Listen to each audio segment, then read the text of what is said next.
ఒకటి గోష్పతి కృతవారాశిం మసకీకృత రాక్షసం రామాయణ మహామాలారత్నం వందే అనిలాత్మజం వందే అనిలాత్మజం.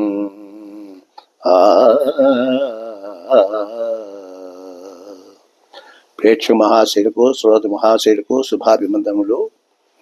ఈ ఎపిసోడ్ నందు మనము కార్తీక మాసంలో ఏకాదశి వ్రతం గురించి మనం తెలుసుకున్నాము. ఈ ఏకాదశి నాడు దేవోత్థాన ఏకాదశి అనేటువంటి పేరు దీనికి ఉంది. ఇంకొక పేరు కూడా ఉంది, ప్రబోధన ఏకాదశి అని కూడా అంటారు. ఇది 1/11/2025 శనివారం నాడు ఈ ఏకాదశి మనకు వస్తుంది.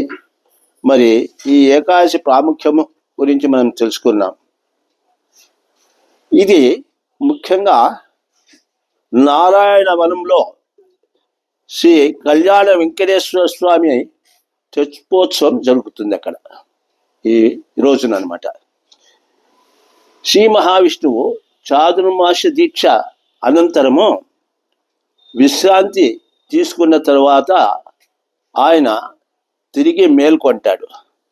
ఆ మేల్కొన్న సమయంతో దాని సూచకంగా ఈ కార్తీక శుక్ల ఏకాదశిని దేవోత్థాన ఏకాదశి అని అంటారు. అంతేకాకుండా ఈ దినము పర్వదినంగా కూడా పాటిస్తారన్నమాట లోకంలో. దీనికి ప్రబోధ ఏకాదశి అనేటువంటి పేరు కూడా చెప్పుకుంటారు. దేవోత్థానము అంటే విష్ణువు నిద్ర నుండి లేవడము అనేటువంటి ఒక అర్థం వస్తుందన్నమాట. ఇక్కడ నుండి ఈ రోజు నుండి ప్రజలందరూ కూడా వాళ్ళ యొక్క శుభకార్యాలు చేసుకునేదానికి మొదలవుతుంది అన్నమాట. ఈ ఏకాదశి నుండి కార్తీక పౌర్ణమి వరకు గల 5 రోజులు శివకేశవులను పూజ చేయటం చాలా మంచిది ప్రజలందరికీ కూడా. దీనినే భీష్మ పంచకము అని కూడా అంటారు.